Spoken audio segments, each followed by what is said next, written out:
Ito na yung ating finished product, guys.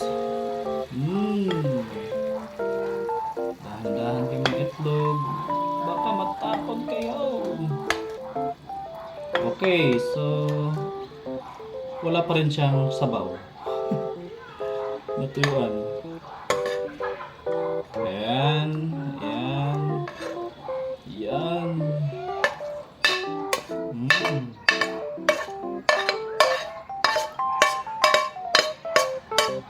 Balik, napakarami pala nung dahon na.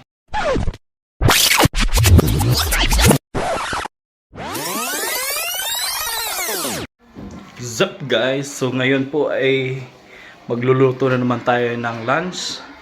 Kaya lang medyo masama ang aking pakiramdam dahil meron akong sipon. Pero right, magluluto pa rin tayo dahil wala tayong kakainin. Bago yun, tayo muna yung mamalingke. Bye!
Ang ating mga napamili ngayon ay mayroon tayong atay. Basa natin. Wait. Kahihirap naman yan.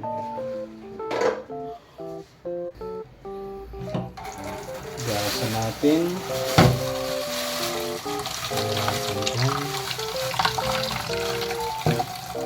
Ibang klaseng atay ito. Hindi lang ito atay.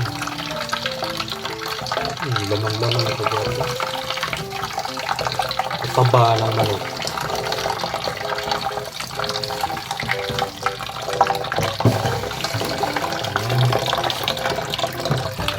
Taba nga yata.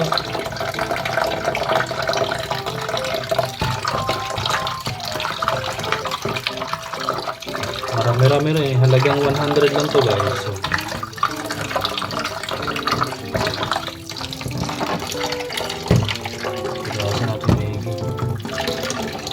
So, tapos panghalok pala natin ito, meron tayong sibuyas, tapos yung ginger, pamintang dahon, at saka pamintang barog. Siyempre hindi natin uubusin ng paminta. Dami ko rin ano.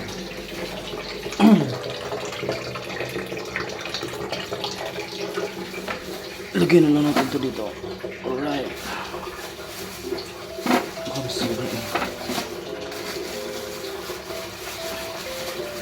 Nasa ibaba yung ano namin, lagayan ng mga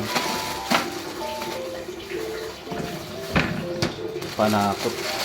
Panakot na naman. Yan. Wala tayo nito. Kasi wala tayo rito. Bawang. Hindi natin maubusin yun. At meron tayo nito.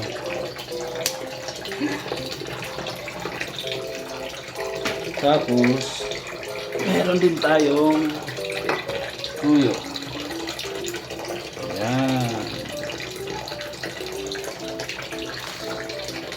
Alright. So nagsayang na ako guys. Ayan.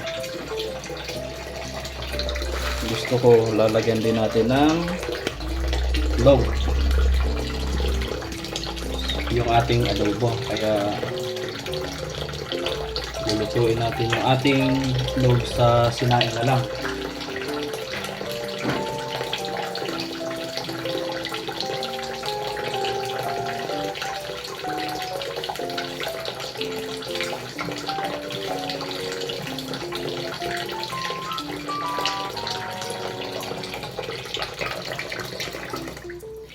Yan, 4 na itlog yung ating ilalagay sa ating adobo mamaya. So hugasan na natin to guys para malinis. Kasi lalagay natin to doon sa sinaing natin. Sinaing.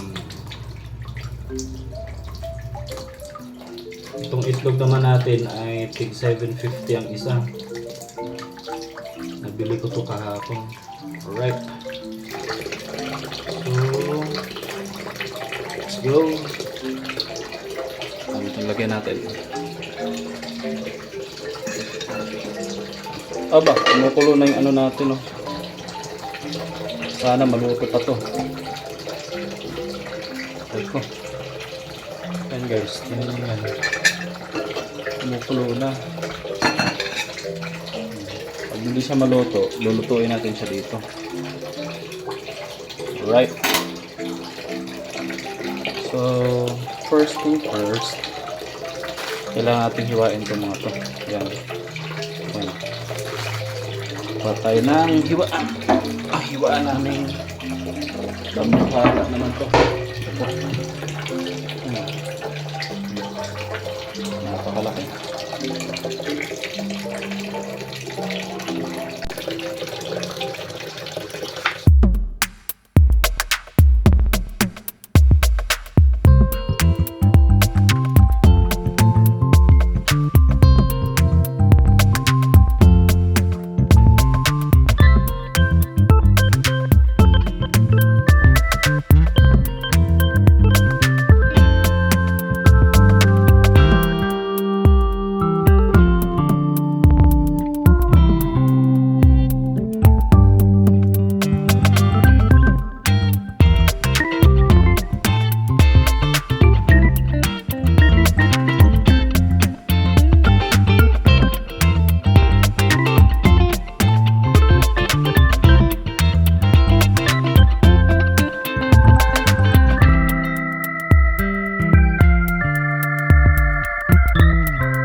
lang. Tapos na tayo maghanda ng ating mga panghalok.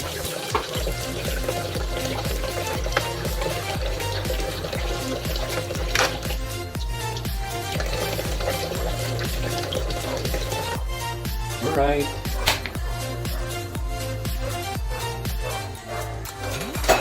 Tayo ay magpapainit ng ating kawali. Nakawali lang natin lutuin to para madali na siya. Madaling ipakita. Dahil ang hirap naman sa ito namin, malalim. Ang ating kanin ay kumulo ng kumulo. Aba, tuyo na. Aba, hinaanan natin to.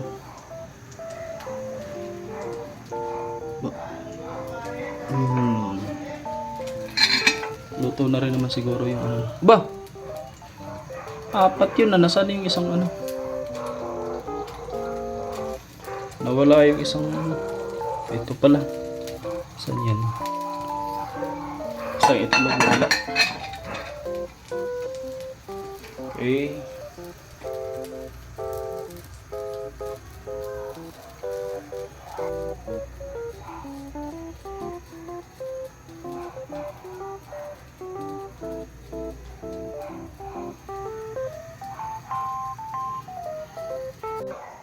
So, mainit na yung ating kawali. Lalagyan natin ng mantika. Painitin natin yung mantika. Bago natin ilagay itong bawang natin. Bawang. Usok-usok na. Tiyak. Pwede na.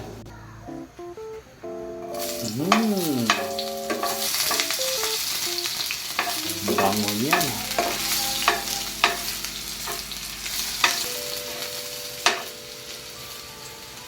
Isunod na rin natin yung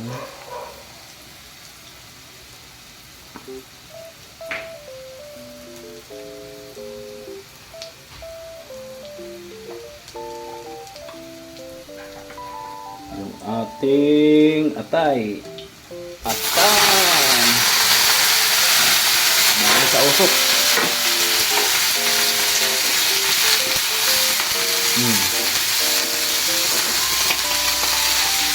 Yung sibuyas natin mamaya na lang yung guys.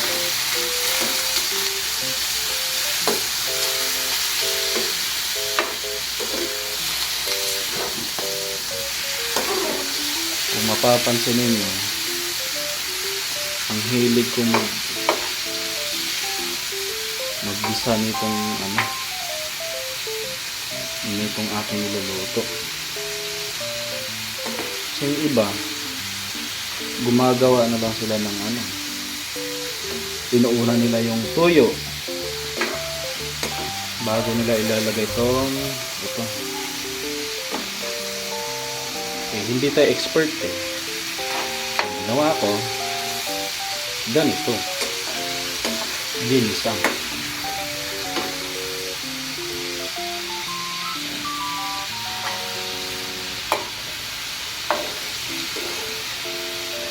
Ano pa?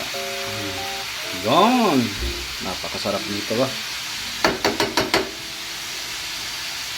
Atay lang yung binili ko. May kasama pang batikulon. Batikulon yun.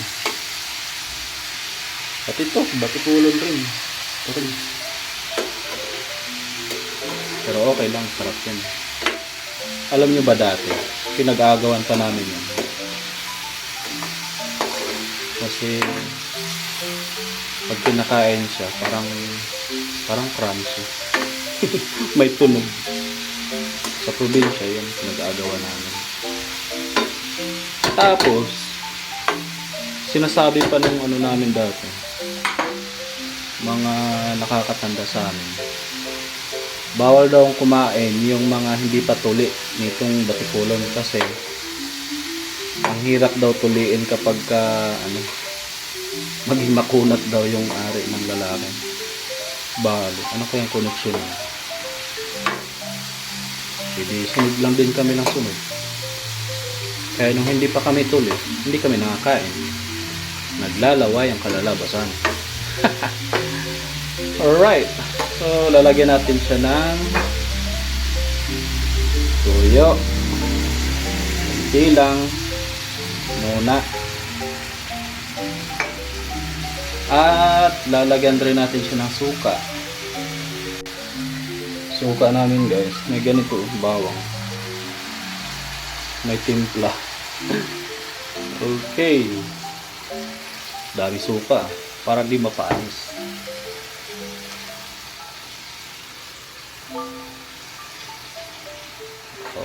Okay na siya.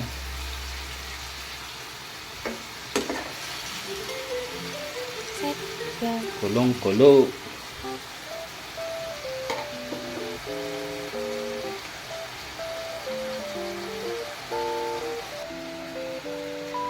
Ilagay naman natin ngayon itong oyster sauce.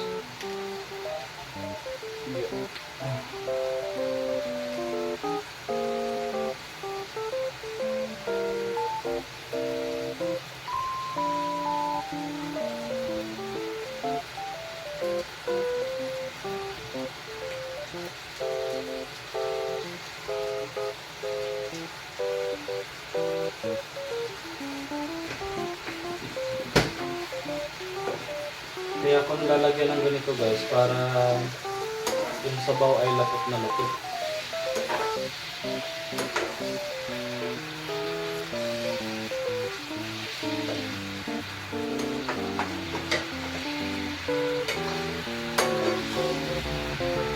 Yan.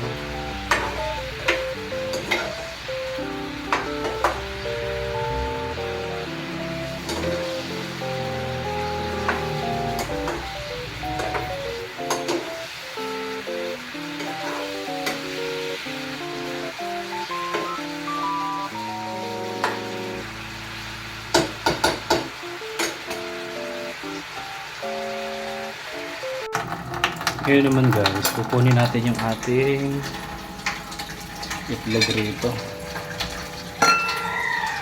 Op. Dito yung banda yung isa eh. Naku, ay wala nga. Asan na yun? Ito muna. Lalagay natin yun dyan.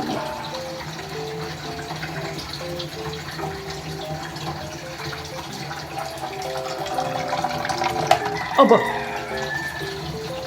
Bagay, mawawasak ko naman yun. Napakainit.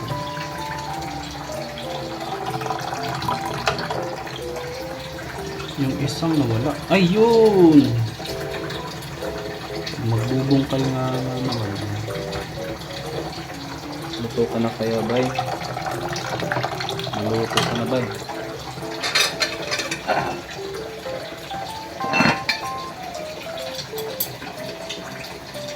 Hindi na lang yan. Natin.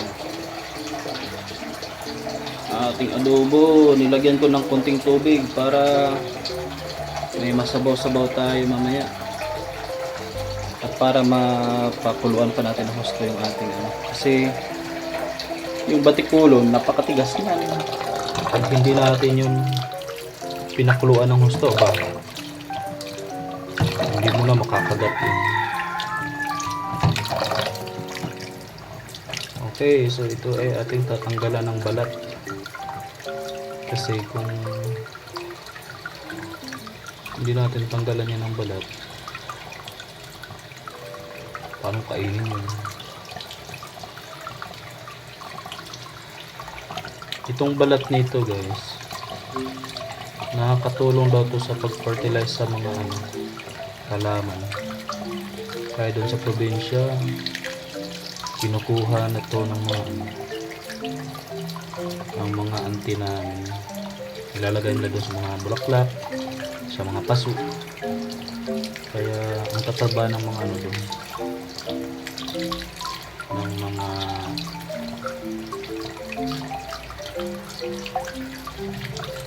ng mga halaman, ng mga bulaklak. Okay. Lagyan natin dito. Nga pala, lagyan natin to luya natin. Ayan. Ayan. Ayan. Tapos natin sibuyas.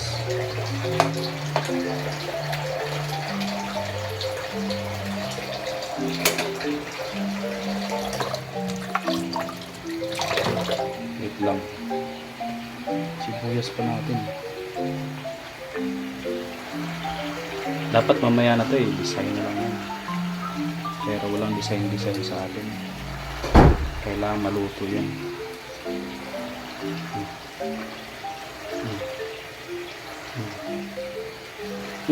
Ito ang pang-design natin. Ito, ilagay na rin natin ito.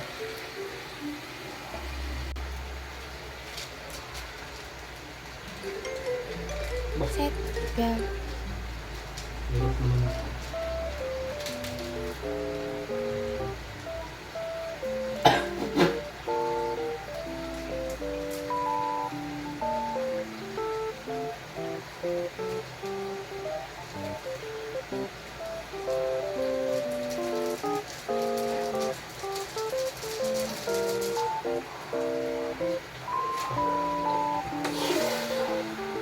You know, yun lang, sumama.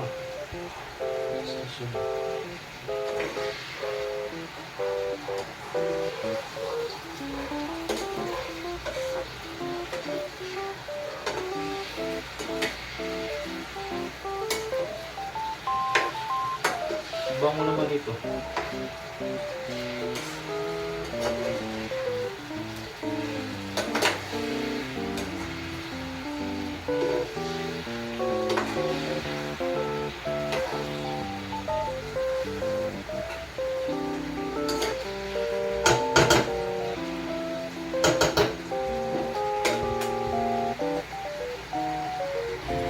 Tapusin muna natin ito guys. Oh, parang maganda.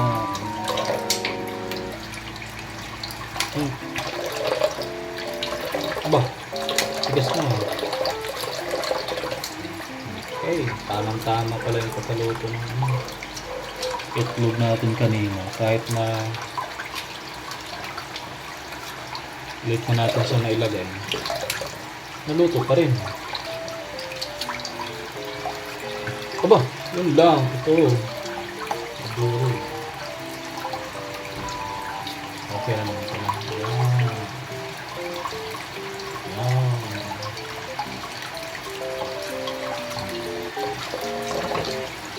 Napakabango ng ating ulam na yun ah.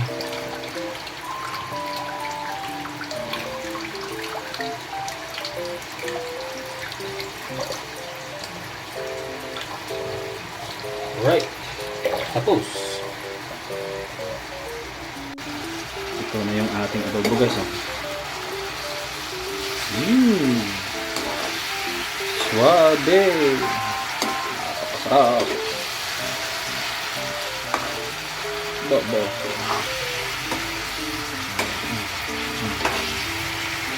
Sarap nito. At mauubos na yung sabaw. Patay tayo dyan. Kailangan natin siyang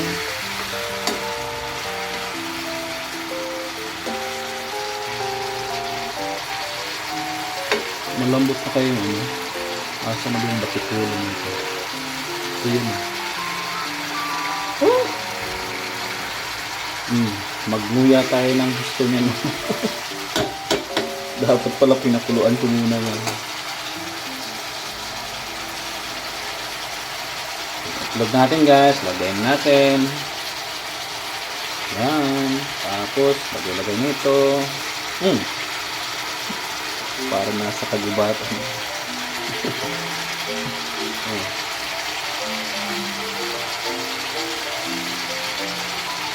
Ayan lang yan. Napakalakas yata ng apple.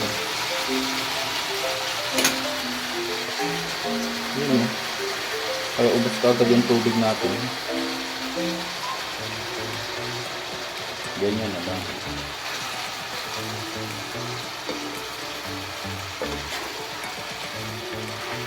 Yan. Ito yung adobo. Kaysa naman sinabawang adobo. Abay, matindi yun. Pero lagi kong ginagawa yun. Araw na pagkasama ko yung mga barkada. Kailangan namin ng sabaw. Bah! Wala nang sabaw to. Kailangan natin lagyan pa ng konting patis. Ay, patis. Tuyo pa.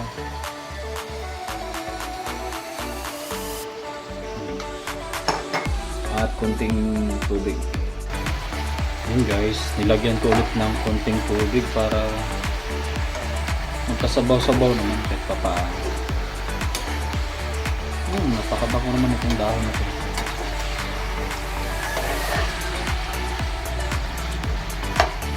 Sarap nito. Oh. Sarap yan. Taob na naman ang isang kaldero. Kanin.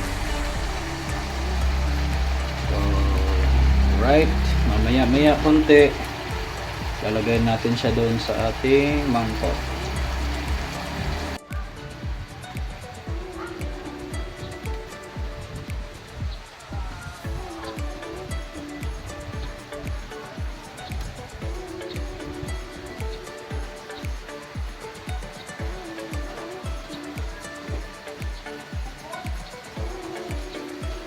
So, yan lang guys. Tayo ay natapos na nga sa ating pagluluto ngayon, ano? At napakasarap ng ating naluto dahil amoy pa lang, ang bango-bango na. So, ayun lang.